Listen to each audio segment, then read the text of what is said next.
Oke, bismillahirrahmanirrahim. Assalamualaikum warahmatullahi wabarakatuh. Perkenalkan, nama saya Aliuddin Ilham, NIM saya 18720500035.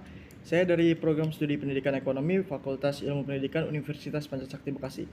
Adanya saya di sini, saya ingin memenuhi tugas ujian akhir semester saya dengan mata kuliah Ekonomi Internasional dengan yang terhormat Bapak dosen pengampu saya, yaitu Bapak Rama Rosadi, SMMM.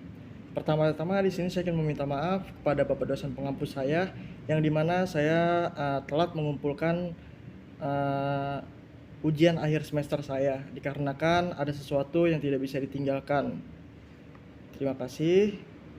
Oke, selanjutnya di sini saya akan mengawali dengan membacakan atau mempresentasikan beberapa kajian-kajian materi.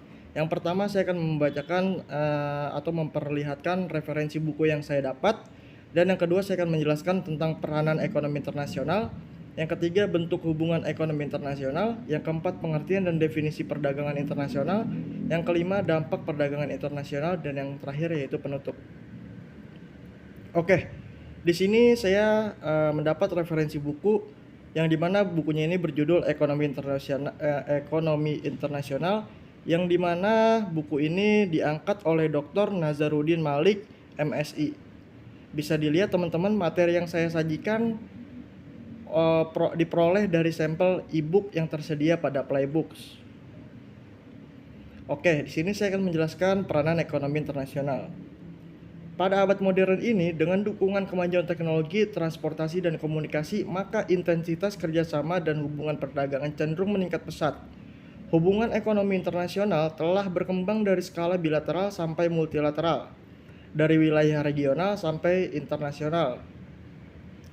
Perkembangan teknologi, produksi, dan sistem kerja internasional tidak saja mendorong pertukaran komoditi internasional, tetapi juga perpindahan arus modal, sumber daya alam, sumber daya manusia, dan teknologi itu sendiri.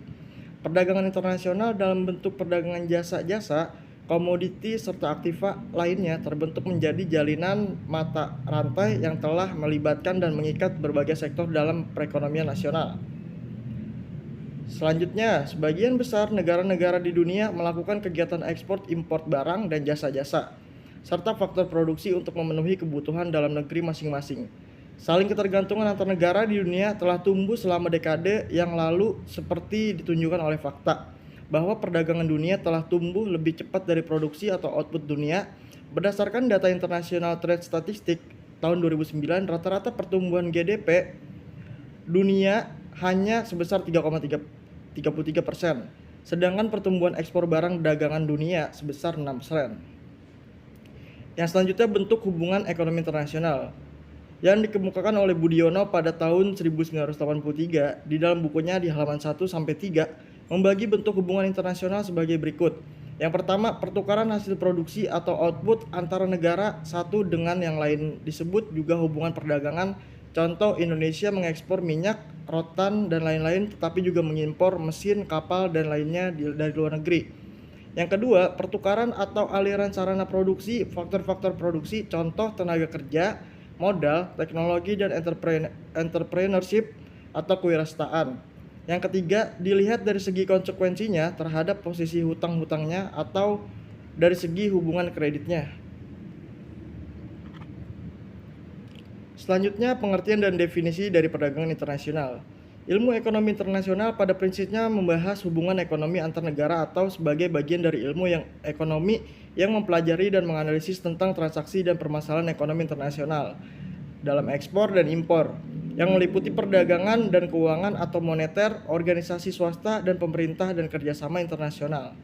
Oke, selanjutnya, semakin meluasnya hubungan tersebut menimbulkan konsekuensi pada meningkatnya saling ketergantungan antar negara atau interdependensi, mulai dari skala yang biasa saja sampai skala yang masif dan pada gilirannya akan berpengaruh terhadap tingkat kesejahteraan masyarakat. Menurut Salvatore, pada tahun 1997, pada ayat 2 dan 5, kehadiran ilmu ekonomi internasional terasa sangat diperlukan dalam memahami apa yang terjadi di dunia, baik untuk mengetahui situasi konsumen, warga negara, maupun para pemberi suara pada pemilihan umum. Selanjutnya, ada beberapa faktor yang menyebabkan timbulnya perdagangan internasional, yaitu perbedaan harga, perbedaan hasil produksi, dan pendapatan. Aktivitas perdagangan internasional memiliki perbedaan mendasar dengan perdagangan domestik yang biasa terjadi di suatu negara. Media alat pembayaran yang digunakan dalam perdagangan internasional secara umum dapat dibedakan menjadi dua macam, yaitu devisa adalah sebuah barang yang dapat digunakan sebagai alat pembayaran internasional dan dapat diterima di dunia internasional. Dan yang kedua, valuta asing adalah mata uang asing yang dapat dipakai sebagai alat pembayaran luar negeri dengan syarat mata uang yang digunakan diterima oleh negara yang mengadakan transaksi perdagangan internasional. Selanjutnya, dampak perdagangan internasional. Secara umum, dampak perdagangan internasional dapat dibedakan sebagai berikut. Dampak positifnya yaitu perdagangan internasional, terbentuknya persahabatan antar negara, meningkatnya kemakmuran negara, yang selanjutnya berkurangnya pengangguran, yang selanjutnya transfer iptek, yang selanjutnya menciptakan efisiensi dan spesialisasi, yang terakhir menstabilkan harga. Dan yang kedua, dampak negatif perdagangan internasional yaitu sebagai berikut.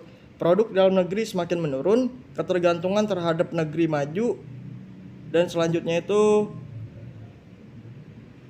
rakyat kecil kurang begitu bersejarah atau berjalan. Dan selanjutnya yaitu penutupnya. Sekian persepsi perekonomian internasional yang dapat saya simpulkan dan yang saya referensikan dari buku Ekonomi Internasional karya Dr. Nazarudin Malik MSI tentang ruang lingkup ekonomi internasional. Kurang lebihnya itu saja mungkin yang dapat saya sampaikan. Wabillahi taufiq wa hidayah. Wassalamualaikum warahmatullahi wabarakatuh.